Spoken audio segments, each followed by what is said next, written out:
मालवण राजकोट किल्ल्यावरील शिवरायांचा पुतळा कोसळल्याप्रकरणी समितीकडून अहवाल सादर। चुकीच्या पद्धतीने वेल्डिंग आणि गंज चढल्याने पुतळा कोसळला, डिझाईनही योग्य नसल्याचं अहवालात नमूद।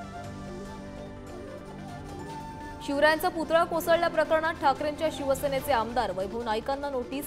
काही गोष्टी नक्कीच बाहेर येतील, भाजप नेते निलेश राणेंचं वक्तव्य। अब्रू नुकसानीच्या खटल्यात संजय राऊतांना जामीन मंजूर। कोर्टाने सुनावली होती 15 दिवसांची शिक्षा। सोमयांवर शौचालय बांधकाम घोटाळ्याचा केला होता। अक्षय शिंदेच्या एन्काउंटरवरून महायुतीत श्रेयवादाची चढाओढ। संजय राऊतांचा आरोप। महाराष्ट्रात सिंघम कोण यावरून शिंदे आणि फडणवीसांमध्ये लढाई, राऊतांची टीका। अहमदनगरच्या जामखेड तालुक्यात सीआरपीएफ केंद्राचं लोकार्पण वादात अडवल्यामुळे रोहित पवार आणि पोलिसांमध्ये बाचाबाची। रोहित पवारांच्या कार्यकर्त्यांकडून जोरदार घोषणाबाजी।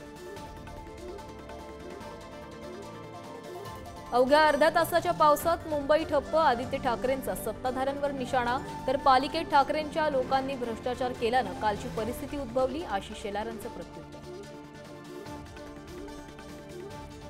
पावसामुळे पंतप्रधानांचा पुणे दौरा रद्द। मोदींच्या हस्ते मेट्रो लोकार्पणाच्या हट्टापायी जनतेचे हाल।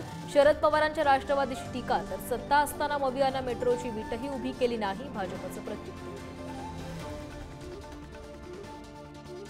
दर्जा तपासणीत पॅरासिटामॉलसह 53 औषधं फेल। मधुमेह, रक्तदाबाच्या गोळ्याही आरोग्याला घातक असल्याचं उघड। सेंट्रल ड्रग स्टँडर्ड कंट्रोल ऑर्गनायझेशनच्या रिपोर्टमधून खुलासा।